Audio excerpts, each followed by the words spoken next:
They gave him a broken alien girl, scared, silent, and discarded like trash, for their twisted amusement. But instead of playing along, he did the unthinkable. He reached out, offered kindness, and saw the person buried beneath the pain. In a world where cruelty was the norm, one human's compassion might just rewrite everything she believed about herself, and about humanity. It started on a smuggler's station orbiting the rust-stained world of Enraxis 9. In a corner of the galactic rim, far from the shining cores of civilization, the station was a haven for the cruel, the desperate, and the wealthy who wanted things no law would grant them. The auction block in Dock Sector C wasn't a secret, it was the main attraction. And on that day, beneath flickering plasma lights and a haze of exhaust fumes, they brought out something different. She didn't walk. She was dragged. Slender, trembling, the alien girl looked no older than 19 in human years, though no one could say for sure what her species' age markers were. Her limbs were bruised, her silver-gray skin marked with faint scarring around her joints, throat, and ankles, places where bindings had once cut deep. Her pale eyes, once perhaps vibrant, were dull with resignation. Her hair, if it could be called that, hung in matted silken strands, almost translucent, like living fiber optics dimmed to near extinction. She didn't cry. That had been beaten out of her. Lot 72B. No name, no tribe. Previously owned by a Vrelt noble. Now surplus due to psychological damage. Worthless, unless you're into fixer-uppers, the announcer jeered, laughing. The crowd did too. Even among slavers, there was disdain for damaged goods. One of them spat near her. Another asked if they could just use her for sport before disposing of her. Bidding started at 10 credits, less than the cost of a cheap meal on the station. Then he stepped forward. Garrett Hayes didn't look like much either. A mechanic from Earth, ex-military, with a reputation for being useful in tight spots and stupid enough to care in the wrong ones. He had grease under his nails and an old scar that cut across his eyebrow. The kind of man who tried to live quietly but never stopped feeling the weight of past commands, of people lost under his leadership. Maybe that was why, when he looked at her, he didn't see a broken alien. He saw someone like him, still breathing, still standing. "I'll take her," he said quietly, cutting through the murmurs. The auctioneer blinked. "You serious, human? This one ain't even fun to break anymore." "I said I'll take her." "Full payment. No questions." No one else bid. She didn't react. Not to her so-called sale, not to the chains being handed over, not even when he knelt to look her in the eye. Her face remained a mask of emptiness. He carried her himself.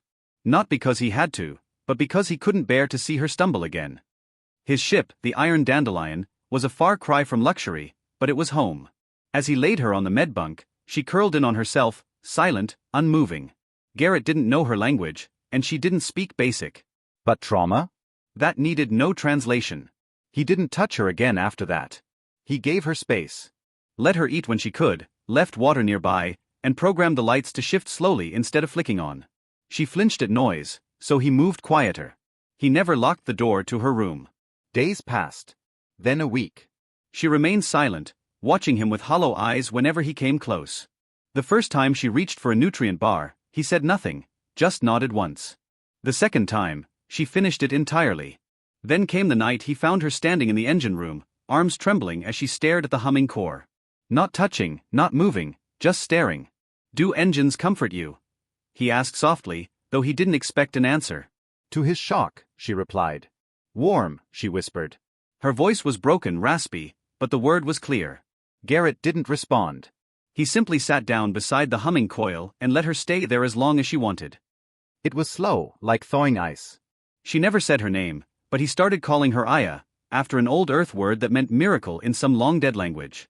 At first, she flinched. Then one day she whispered, "Aya," touching her chest with shaking fingers. He smiled. "Yeah, "That's you."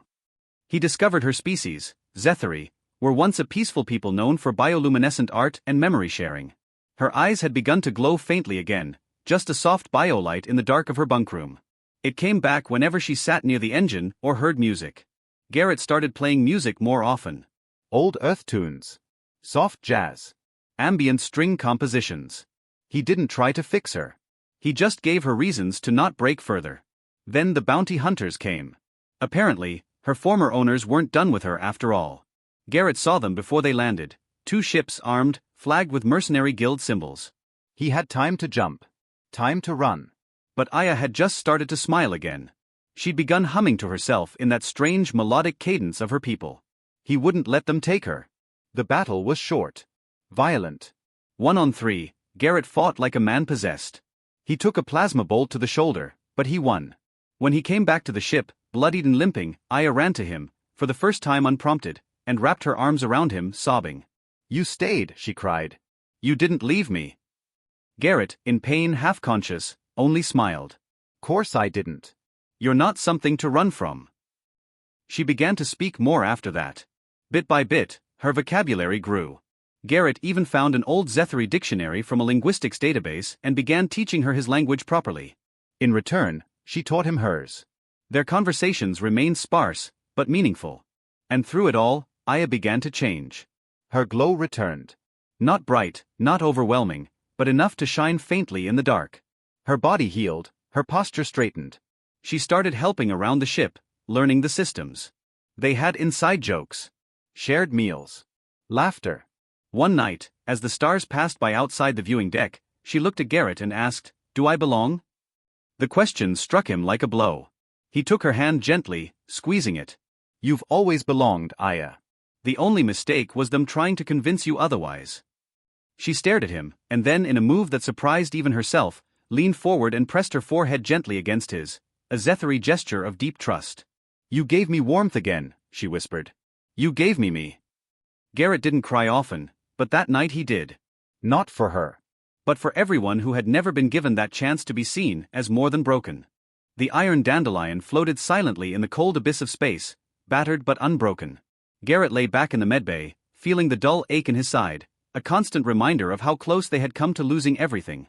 Aya sat nearby, her hands glowing faintly as she tended to his wounds. It was a moment of calm between storms, but neither of them could ignore the heavy weight of what was still to come. The slaver fleet's attack was just the opening salvo.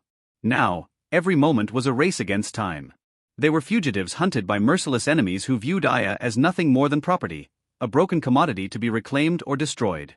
But Garrett had seen the fire within her, a fierce spirit that no chain could hold, no price could buy. Days passed as they navigated the treacherous trade routes of the Outer Rim. Garrett worked tirelessly, repairing the ship, gathering supplies, and plotting their next move. Aya spent her time studying the star charts and weapon systems, her alien mind absorbing knowledge with a rapid intensity. She had learned how to fight, but more than that, she was learning how to trust. One evening, as Garrett repaired a communications array, Aya approached quietly, the soft glow of her skin illuminating the dim workspace. "Garrett," she said softly, "why do you stay? Why risk so much for someone like me?" He paused, his hands dirty from the repairs. Because you're not just someone, Aya. You're a person. And no one deserves to be thrown away like you were. Not in this universe, not ever.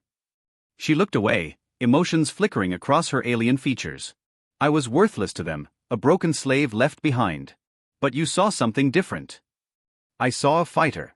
Someone who deserves freedom, dignity, and respect. A silence fell between them, heavier than the vacuum outside their ship. It was the first time Aya had allowed herself to feel the possibility of hope without fear. But hope was fragile. The warning alarms shattered the stillness. Garrett leapt to the cockpit, eyes narrowing at the sensor display. More slaver ships. They found us. Aya stood beside him, hands tightening into fists. Then we fight. The battle was chaos incarnate.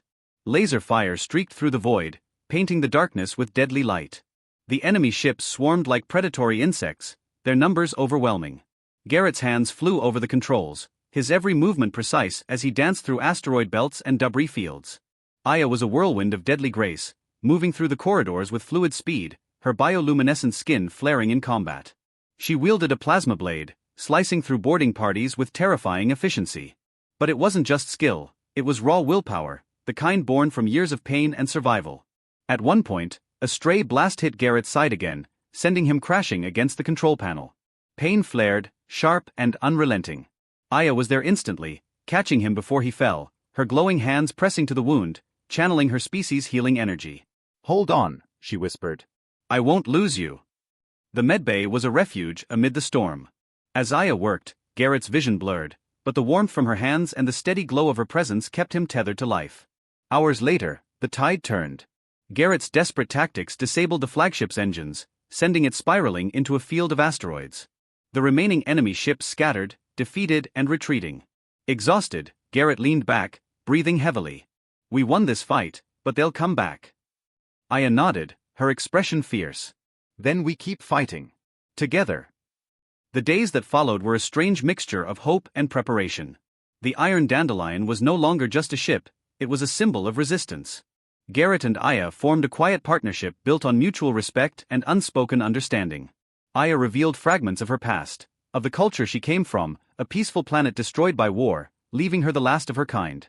She spoke of traditions, of rituals to heal and protect, and of a hope that one day her people might be free again. Garrett shared his own story, a man from a fractured Earth colony, trying to carve out meaning in a galaxy ruled by greed and violence. He had fought many battles, but none as personal as this. Their bond deepened, each finding solace and strength in the other's presence. Yet, the universe was relentless. One night, a coded message crackled through the ship's comms. It was from an underground resistance network, an alliance of free worlds and rebel factions fighting the slavers. They offered sanctuary, weapons, and allies. Garrett's eyes lit with renewed fire. This could be our chance to strike back. Aya nodded. We can't just survive anymore. We have to take the fight to them. The journey to the rebel stronghold was perilous. Enemy patrols were everywhere, and the Iron Dandelion barely evaded capture more than once. But they made it, welcomed as heroes by those who knew of Aya's story and Garrett's courage. The rebels armed them with weapons and information. They taught Aya to control her healing powers better and trained Garrett in new tactics. Together, they prepared for a mission that could change the course of the war, a strike on the slavers' main stronghold. The night before the assault, Garrett and Aya stood on the ship's observation deck, watching the stars. You've changed everything, Garrett said quietly. Not just for me, but for so many others. Aya smiled, the soft glow of her skin a comforting light in the darkness. You gave me a reason to believe in a future. Garrett took her hand, a simple gesture but one filled with promise. We'll finish this. For all who can't fight for themselves. The attack was fierce and brutal. Slaver forces fought with desperation, but the combined might of the rebels, Garrett, and Aya overwhelmed them. In the heart of the stronghold, Aya confronted the slaver commander who had once owned her, a cold, ruthless figure who sneered at her defiance. You were worthless, he spat. Just a broken toy. Aya's eyes flared with light. I am free. And I am more than you ever imagined. With a swift, decisive strike, she incapacitated him, ending his reign of terror. The stronghold fell, and chains were broken that day. Thousands of slaves were freed, their voices rising in a chorus of hope. Months later, aboard the Iron Dandelion, Garrett and Aya sat side by side, the galaxy slowly healing from its wounds. You saved me, Aya whispered. No, Garrett replied. You saved me. Their journey from brokenness to strength was complete, a testament to the resilience of the human spirit and the power of compassion. Together, they were more than survivors, they were a new beginning. And in the endless stars ahead, they would fight for freedom, love, and a future worth living.